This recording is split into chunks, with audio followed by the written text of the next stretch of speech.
L'histoire dira un jour son mot, mais ce ne sera pas l'histoire qu'on enseignera aux Nations Unies, Washington, Paris ou Bruxelles, mais celle qu'on enseignera dans les pays affranchis du colonialisme et de ses fantoches. L'Afrique écrira sa propre histoire et elle sera au nord et au sud du Sahara une histoire de gloire et de dignité. Ainsi parlait Patrice Lumumba dans sa dernière lettre adressée à sa jeune femme Pauline. Et parce que nous sommes de ceux qui croient que la connaissance de l'histoire est un élément fondamental de toute conscience nationale, il nous appartient de revenir en courant à quelques événements marquants de l'histoire des tirailleurs sénégalais pour participer à notre manière au processus de défalsification de notre histoire. Tel est entre autres objectif une des missions de Rewmi FM. Participer au devoir de mémoire, c'est aussi et surtout participer au devoir d'inventaire et par conséquent au devoir de reconnaissance pour ceux-là,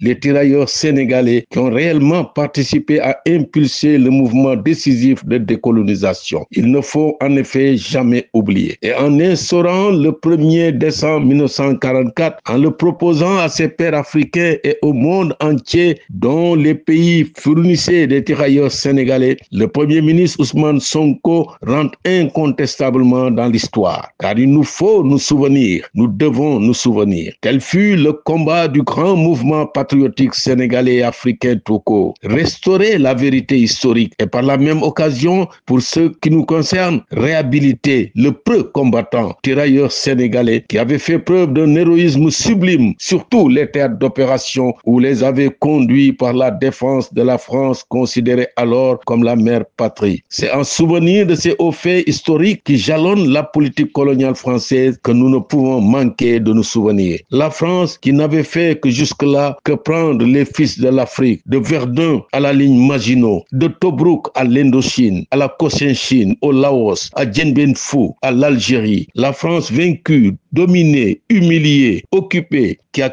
crié et appelé l'Afrique dite puante, sale, envahissante à son secours. C'est cette même France qui aujourd'hui oublie sa dette de sang à l'Afrique, qui a arrosé de son sang nègre ses vignes et qui, cette France, verrouille aujourd'hui ses portes contre l'immigration dite la misère du tiers-monde. Que dire d'autre? Sinon qu'en parlant encore une fois de Thiaroye, nous ne pouvons que nous rappeler pour dire que ce qui s'est passé à Thiaroye en cette belle journée du 1er décembre 1944 est tout simplement un mouvement de protestation et non une mutinerie. Le cimetière de Thiaroye où reposent les martyrs de l'indépendance nationale, tombé aujourd'hui dans l'oubli, doit être réhabilité à sa juste mesure et connu de tous parce que symbole de la résistance africaine, du respect de la parole donnée. Il doit être un lieu de pèlerinage et occuper une place centrale dans les manuels scolaires à l'instar de tous les résistants africains.